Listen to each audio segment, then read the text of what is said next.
Hey everyone, today I wanted to take a look at a new tuner from D'Addario for instruments like acoustic guitars and ukuleles. It's the NS Micro Sound Hole Tuner. Let's check it out. So if you play a stringed instrument, you're probably already familiar with the headstock tuners. These tuners clip onto the headstock and allow you to tune the instrument, and in general, they work really well. One drawback, though, is especially if you're on a crowded stage, they can get knocked off very easily. And if you play a really small instrument like a ukulele, they start to look out of place since the headstock tuner starts to get almost as big as your instrument. So the benefit of the new D'Addario tuner is that it fits inside your instrument's sound hole and it will be unobtrusive and won't look out of place. The box. So before we take a look at the tuner, I just wanted to show you the box that the tuner comes in. Again, this is the D'Addario NS Micro Sound Hole Tuner. And you can see a picture of the tuner inside the instrument. And it's touted for a multicolor display, non-marring sound hole clip, fast, accurate response. And note this, the calibration range on the box says it can be calibrated from 435 to 455 hertz. However, that is a mislabeling. The calibration range of the tuner is actually from 435 to 445 hertz. And you can see here an example on the back of the box. When the note is out of tune, it will display in red. When it's almost in tune, it will display in yellow. And when it's perfectly in tune, the note will display in green. And the tuner also has an automatic time off, so it automatically powers off in 10 minutes to save on battery life. The tuner. And this is the tuner. It's very, very small. So you can see how small it is right there. And it has a power button and a button over here where you can change the calibration. And you can see in the middle a display screen. Now, it's just flashing lights right now because we're not actually attached to the instrument, but I'll show you that in just a moment. So this is the front of the tuner. This is the back of the tuner. And you can see how the tuner clamps on into your instrument sound hole. It has a nice little kind of a foam padding on one side of this clip. And then on the bottom, it has a little kind of a metal spring that keeps it firmly attached to your instrument. And the tuner gets its power from a battery, which is included, and it's easily removable by just pressing on the little metal spring there, and you can easily take the battery out. I do want to point out, though, that that's one drawback of this tuner. Perhaps they designed it this way to save on weight and to keep the tuner small so it doesn't affect the acoustics of the instrument, but there is no battery cover. So as long as you are careful not to press this little spring, the battery will stay in place. But, because there's no battery cover, this really isn't a tuner that you would want to just put in your pocket because you could have the battery easily come out. In fact, when I took the tuner out of the box, the battery popped out in process. Okay, to insert the tuner into your instrument, you simply just thread it through the strings. Now I'm going to try to do this one-handed because I'm holding the instrument with one hand and I'm holding the tuner with the other hand, and we'll see if we can get that into the instrument. But just simply slides onto the instrument right there in the sound hole, and you can see the tuner is on. And you can kind of see the display right there, if you can kind of peek through the strings. So if I pluck a string, you can see that the note of that string. So there's a G, there's a C, there's an E, and there's an A. Okay, so now I'm just going to tune down the string. So let's see what happens if we're not in tune. And now you can see we're way flat there. So now we can start to tune it up. You can see the display is in red, and there are bars on one side of the note indicating on which side we have it tuned. And As we get closer and closer, there, now we're back in tune.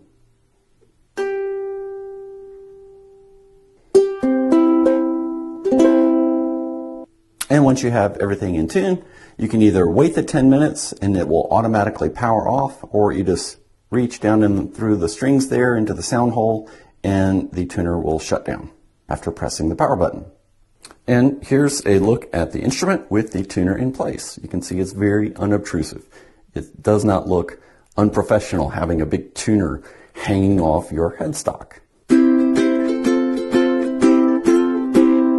In conclusion, so really that's all there is to it. You saw how easy it is to attach the tuner into your instrument sound hole. I did it with one hand. You'll probably want to use two hands. It does feel like you're going to drop that tuner down into your instrument, but if you're reasonably careful, it's very easy to attach. Now, I do want to point out one thing. The company says that this is a non-marring clip. In other words, it's not supposed to damage the finish of your instrument. That said, I probably would not leave this tuner attached to my instrument for long periods of time. There is a kind of a foam padding on one side of the clip, and the other side of the clip has like a little metal spring that holds the tuner into place. It's probably fine for temporary uses while you're actually playing your instrument, but once you're done playing, I would probably remove the tuner. Now that leads to the other kind of drawback of this tuner, in that the tuner does not have a battery cover. So once you do remove the tuner, you need to kind of put it into a safe place so that that battery won't get knocked off of or out of the tuner, because all it takes is one little touch on that clip holding the battery in place and the battery springs out. But other than those cautions, the tuner is very easy to use. It works really well. It's very responsive. It's easy to see the notes as you're tuning them. It has a multicolor display. It tells you whether you're sharp or flat. And once you're dead on, it's very easy to use from that respect. And best of all, you don't have this big honking tuner clamped onto your headstock. It's very unobtrusive, won't get knocked off, and it looks professional. So that's it for a look at the D'Addario NS Micro Sound Hole Tuner. I hope you found this review helpful. Thanks a lot, and I look forward to seeing you next time.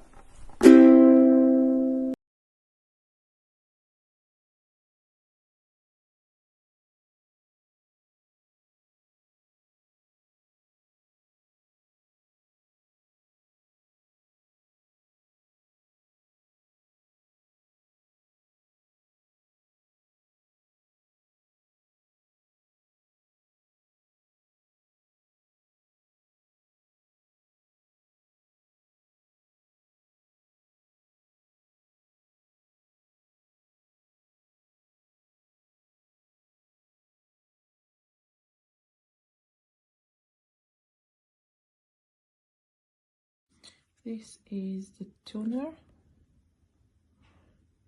from D'Addario. This is how this tuner looks like. Looks a bit interesting, but when you place it inside the hole here, it doesn't throw up too much. So this is how it looks from the outside. You need to be careful because it might fall when you try to put it on. Put it like this, but once you've put it on, it stays, it doesn't move, which is great. Now you can move it whatever you feel like, and then when you want to turn it on, just press the button and tune it. So usually if it's too low, it will show you to the side. That's a bit too much. On, so now it's too low. It's two lines like this.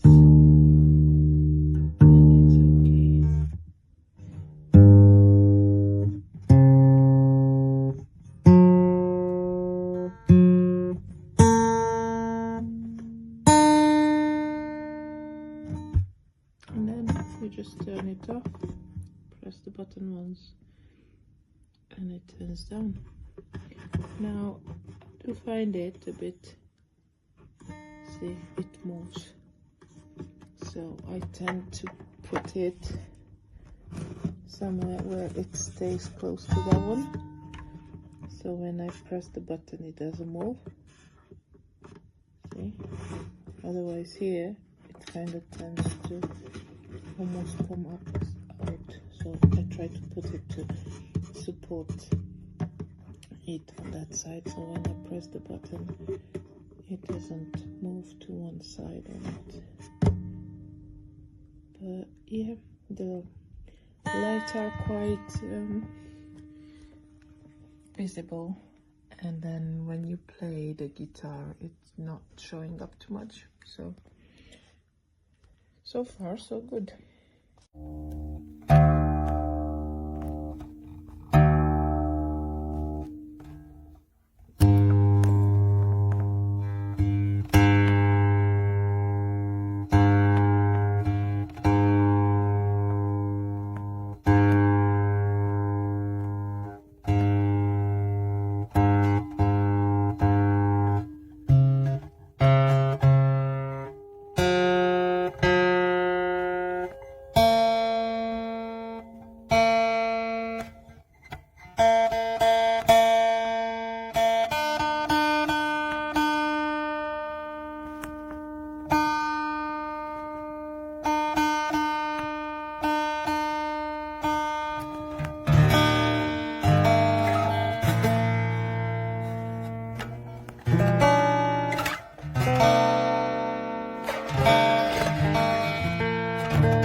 It immediately rocks off. Let's see if I can.